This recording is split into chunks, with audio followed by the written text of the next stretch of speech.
Now, I remember when Xiaomi first announced that they were going to start collaborating with Leica. It was with the Xiaomi 12S Ultra, which unfortunately I did not get any time with, but I was looking forward to where this partnership would go. And now with the Xiaomi 13 Pro, Xiaomi is really continuing that to, I think, great effect. They're so confident in it, in fact, that right before MWC, Xiaomi brought us out to the Leica factory in Wetzlar, Germany, and you're going to see a lot of that later on in the video. But before we get too ahead of ourselves, hey, it's Joshua Vergara. What's going on, everybody? Here are my thoughts on the Xiaomi 13 Pro in this real-world camera test.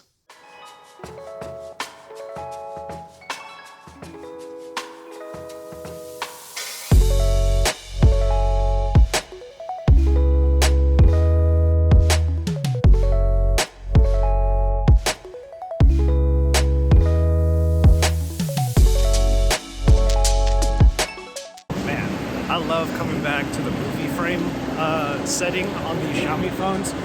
Almost makes me wish that it was on by default all the time. It's interesting how just a couple of black bars could really enhance video footage. Speaking of video, what's going on, everybody? Here we are with the Xiaomi 13 Pro. It's been a while since I've used a Xiaomi Pro smartphone, and honestly, I'm already liking it quite a lot already. But one thing that I do have to mention, front-facing camera, still a little soft. I can already see it in the viewfinder, and also locked out at 1080p recording, no 4K on the front. Already a small bummer.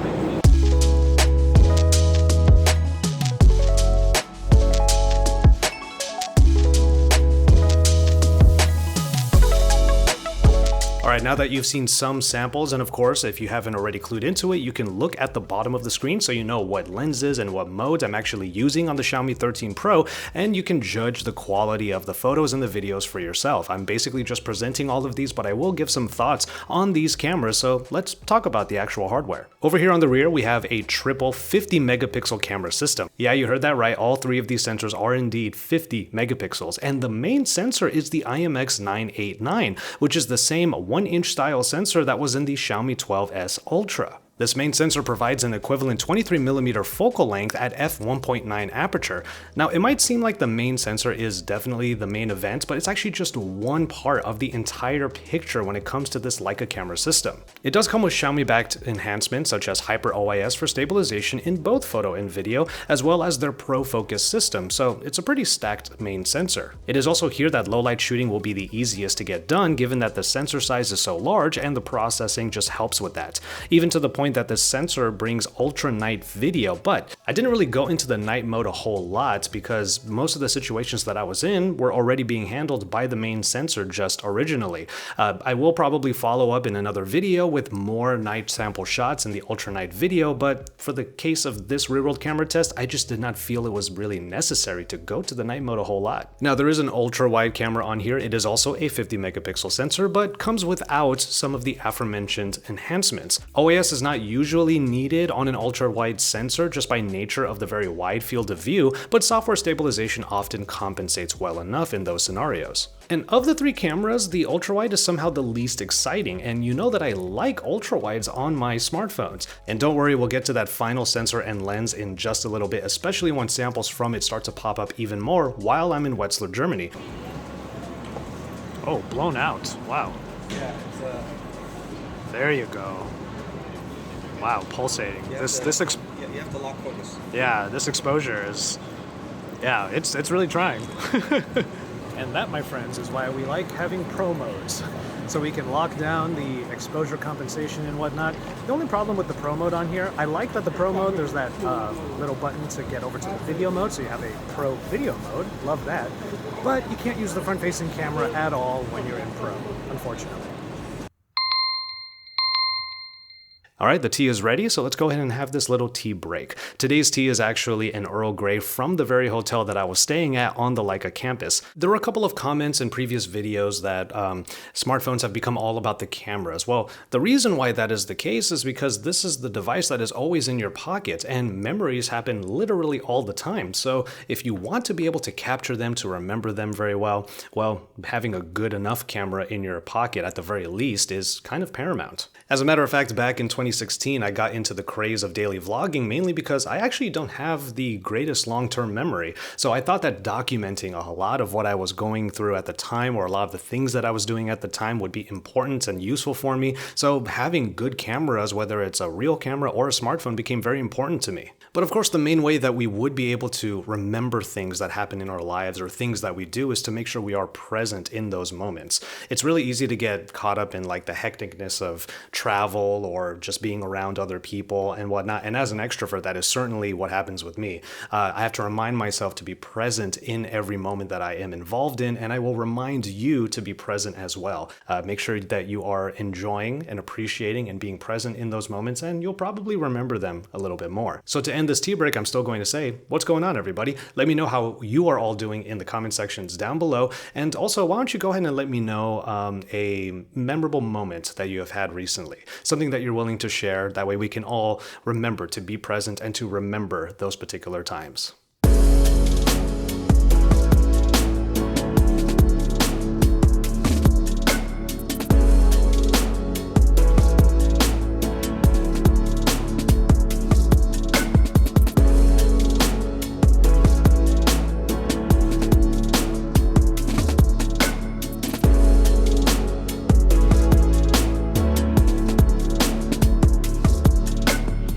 Okay, I know this is supposed to be a camera test, but this is still a very powerful smartphone in general.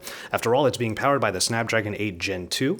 It has 12 gigabytes of RAM and UFS 4.0 storage, so there's no doubting the performance here. As far as the battery is concerned, it's a 4,820 milliamp hour battery that is charged up using Xiaomi's 120 watt charging, which is honestly really useful, and I had to use it at one point in the middle of the day during the shoot in Wetzlar. One thing Xiaomi made sure to mention is that they managed to make the battery a little bit thinner, that way they can provide that high capacity while keeping the svelte design. On the display front, we have an AMOLED WQHD Plus display that also rocks 120Hz refresh rate. There are slight curves on the sides that aren't too egregious for handling comfort, and even though this is a 6.73-inch size, it's basically just hitting my threshold for comfortable one-handed usage. And all of that is put into this ceramic body. There is a white and a black edition. I have the black one, obviously, but I was able to check out the white edition, and that would definitely pop better on camera.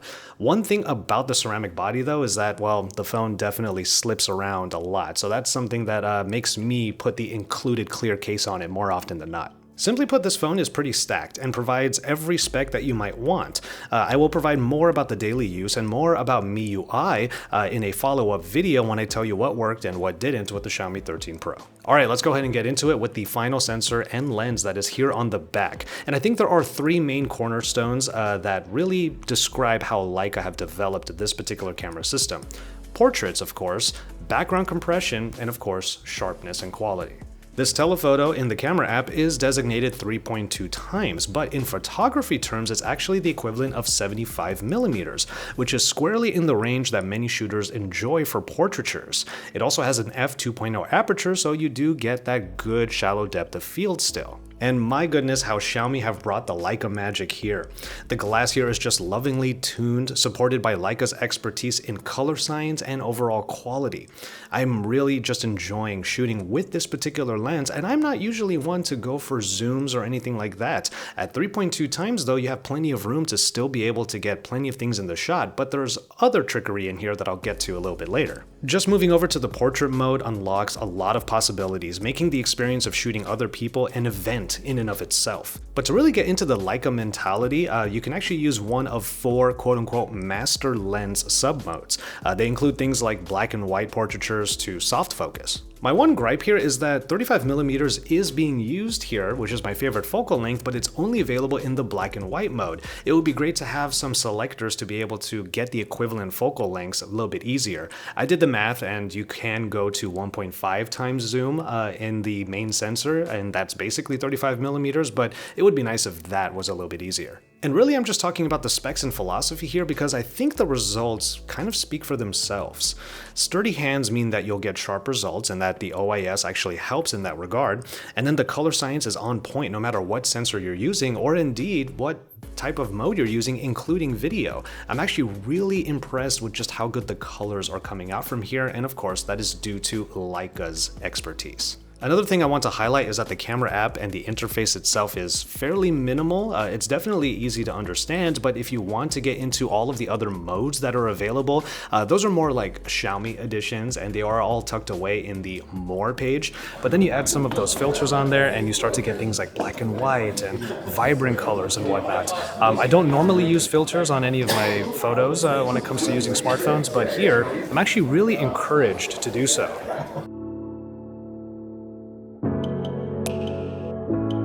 Now, that telephoto is not just a portrait lens. Xiaomi and Leica actually put a little bit more magic into the glass via what is called a floating lens. Any of you photogs or creators out there know the struggle. You get a certain lens and then you realize that there's a very far minimum focusing distance. In more layman terms, if you ever have had a camera and you found yourself having to step back a lot just so the camera can actually focus on your subject, that is what a far minimum focusing distance does. And it's kind of frustrating at times, especially if you want to get into the finer details of a subject. But here on the Leica camera on the Xiaomi 13 Pro, as you get closer to your subject, the floating lens actually adjusts. It literally moves, making the telephoto double as a macro lens of sorts. And because of the detail and the high quality here, it actually makes this macro useful. Now, to be fair, you could still use the ultra-wide sensor for macro shooting, but consider for a moment that you actually have a choice as to how you want to tackle macro photography from two different sensors and lenses. So while the main camera is an impressive 1-inch style sensor, and you might end up using that the most, the telephoto is actually just as capable in its own right. It can be a great portrait shooter, obviously, but also at that focal length, it can actually be a great street photography companion. And then one thing that I realized is that with that macro capability, you can actually use it for like product photography via the floating lens. Leica has this phrase that I can't say in German, but it basically just means the essentials. And when it comes to the essentials, you want to make sure that they are the highest quality that they possibly can be. And I really feel that philosophy coming into the Xiaomi 13 Pro. So much so that I've actually considered making this my daily carry, not just for photography and maybe some videography on the side, but just as my daily driver at this point. And that's a big deal because I tend to change phones all the time, but I think I want this one in my pocket the most. The only thing that kind of makes that tough to do though is the one problem I have with this phone, and it's the front-facing camera. Honestly, this camera is doing such great stuff. It's hitting every mark that I would really want from a smartphone camera, something that I would have in my pocket all the time for both photo and video. It's really just the front-facing camera that really irks me. The fact that it's not as high quality as the other ones and doesn't do 4K. I mean, you can always turn the phone around and use the main sensor. The main sensor is still pretty wide in that lens, so you get kind of the same framing as you would on the front-facing camera, but you gotta kind of estimate where you are in the frame. You can't obviously see yourself because it's not using the front-facing camera, not using a selfie type of mode. It's literally the one problem I have with this phone so far is that the front-facing camera does not do 4K and is honestly lower quality than everything else, and everything else is incredible. Again, my one problem with this phone, the front-facing camera. I think the front-facing camera should have gotten at least even half of the love that the rest of the cameras got. Alright, here's the most dangerous part of the entire Leica campus. We are literally in the store where you can buy, straight from the source, a Leica camera, Leica lenses, Leica anything. The last time that I was here, I certainly could not afford any of the stuff that is here. I would love a Leica Q2, really get into some photography and whatnot, but yeah, it's just so expensive. I have to admit that even while I'm standing in here, it's just so expensive that I can't get one. Now I can afford it. It wouldn't hurt too badly, let's put it that way. But I think the only thing that I would actually want to spend some money on are some Leica made camera straps. I'm kind of feeling that, to be honest. At least I have something, like a souvenir or something from the Leica campus. But yeah, one of the things that I do have to say though is even though I may not be able to get a Leica camera or lenses here at the Leica campus, I do basically have a Leica camera in my pocket now because of the Xiaomi 13 Pro. And as you've been seeing in this video and as I have been trying to say, it is a fun, great, sharp, high-quality camera to use across the board. This is some of the most fun I've had with the phone, and it actually opens up a lot of possibilities for both photo and video.